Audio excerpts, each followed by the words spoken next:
అందరికీ నమస్తే అండి.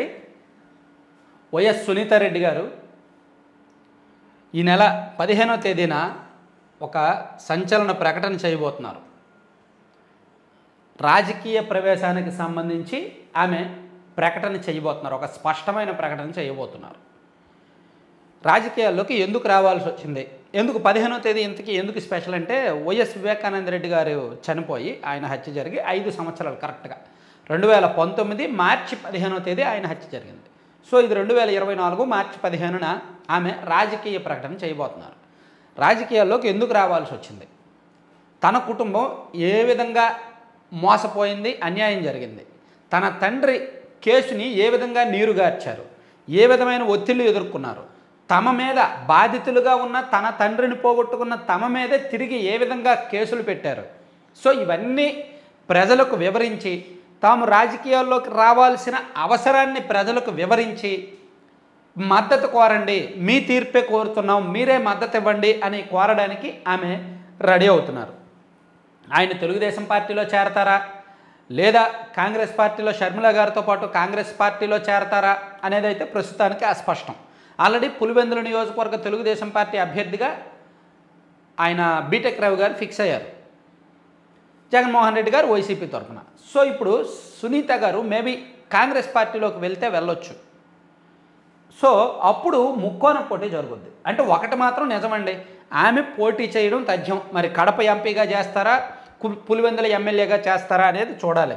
ఒకవేళ అదే జరిగితే ముక్కోణం పోటీ జరుగుద్ది పులివెందులలో. సో వైఎస్ జగన్ గారు ప్రస్తుతానికి జన్గన్ అని రాశానండి, తప్పు రాశాను.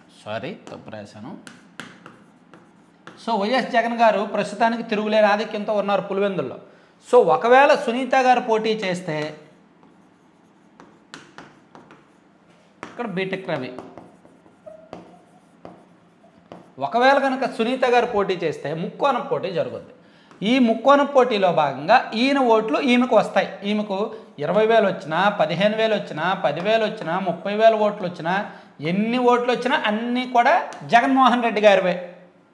సో జగన్మోహన్ రెడ్డి గారికి గత ఎన్నికల్లో 86,000 85,000కు పైగా మెజారిటీ వచ్చింది. ఇప్పుడు 1,00,000 majority target. 1,00,000 majority impossible. So 50,000 majority సాధిస్తే గొప్ప. పులివెందుల నియోజకవర్గంలో మన సీఎం గారు వచ్చే ఎన్నికల్లో 50,000 మెజారిటీతో గెలిస్తే గొప్ప. అయితే అలా ఉన్న సందర్భంలోనే ఇప్పుడు సునీత గారు పోటీలోకి దిగుతున్నారు. సునీత గారు పోటీలోకి దిగితే ఖచ్చితంగా వైసీపీ ఓట్లు చీలుతాయి. అవి ఎన్ని చీలుతాయి అనేది ఆమె చేసుకునే ఎన్నికల ప్రచారం, ఆమె చేసుకునే మేనేజ్మెంటు, ఆమె పట్ల అక్కడ జనం చూపే సింపతి, అవన్నీ ఆధారపడి ఉంటాయి.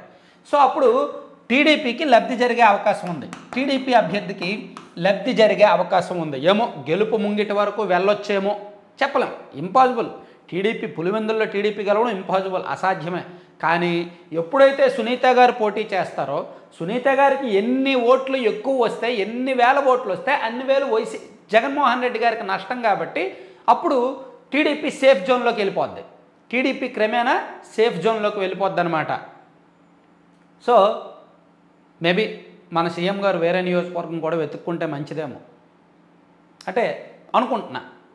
ఇక్కడ ఇంకో విషయం ఏంటి, సునీతారెడ్డి గారు 15వ తేదీ రాజకీయ ప్రకటన చేయడానికి, ఆత్మీయ సమావేశం నిర్వహించడానికి సునీతారెడ్డి గారి భర్త నర్రెడ్డి రాజశేఖర రెడ్డి గారు ఆల్రెడీ కొంతమంది లీడర్స్తో మాట్లాడి ఒక మీటింగ్ ఏర్పాటు చేయడానికి ఒక ఫంక్షన్ హాల్ బుక్ చేశారు. ఆ ఫంక్షన్ హాలు వైసీపీ కార్యకర్తలు బెదిరించారంట. ఆ ఫంక్షన్ హాల్ని వైసీపీ కార్యకర్తలు బెదిరించడంతో ఆ ఫంక్షన్ హాల్ ఖాళీ లేదు అని చెప్పి వాళ్ళు డబ్బు తిరిగి ఇచ్చేశారంట. ఇప్పుడు కడపలో నిర్వహిస్తున్నారు. పులివెందులలో నిర్వహించాల్సిన సమావేశాన్ని కడపలో నిర్వహిస్తున్నారనమాట. సో మొత్తానికి రాజకీయ ఆకాంక్ష అయితే బయట పెడతారు. మేబీ దాన్ని జనం ఎలా స్వీకరిస్తారనేది చూడాలి.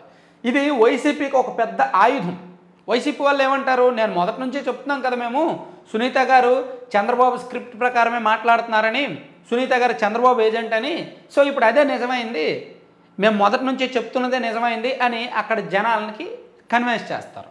అప్పుడు జనం కూడా నమ్మే అవకాశం ఉంది. అప్పుడు వివేకానంద రెడ్డి గారి కేసు విషయంలో మొదటి నుంచి సునీతారెడ్డి గారు చెప్పినవి అన్నీ కూడా పక్కదారి పట్టే అవకాశం ఉంది. సో అది కూడా సునీత గారు ఆలోచించుకోవాలి. అంటే ఆమె టీడీపీలో జాయిన్ అయితే, టీడీపీలో ఆమె చేరితే అవి నష్టాలు. సో ఆమె టీడీపీలో చేరే అవకాశం అయితే ఉండదు. ఆమె నిజంగా టీడీపీలో చేరితే మొదటి నుంచి వైసీపీ చేసిన ఆరోపణలు, ఆమె చంద్రబాబు మనిషి అని, ఆమె టీడీపీ మనిషి అని, అదంతా కూడా నిజమవుతాయి అన్నమాట.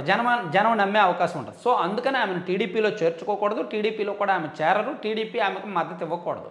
ఆమె వేరేగా కాంగ్రెస్ నుంచో ఇంకే పార్టీ నుంచో పోటీ చేస్తే ఓట్లు చీలితే అప్పుడు అంతిమంగా టీడీపీకి లబ్ధి, అది వేరే లెక్క మళ్ళీ. సో ఇది అక్కడ పులివెందులకు సంబంధించి తాజా రాజకీయ అంశం. ఇంకా దీని మీద అప్డేట్స్ ఏమైనా ఉంటే ఆమె మీటింగ్ అది పెట్టుకున్న తర్వాత మళ్ళీ చూద్దాం. Thank you.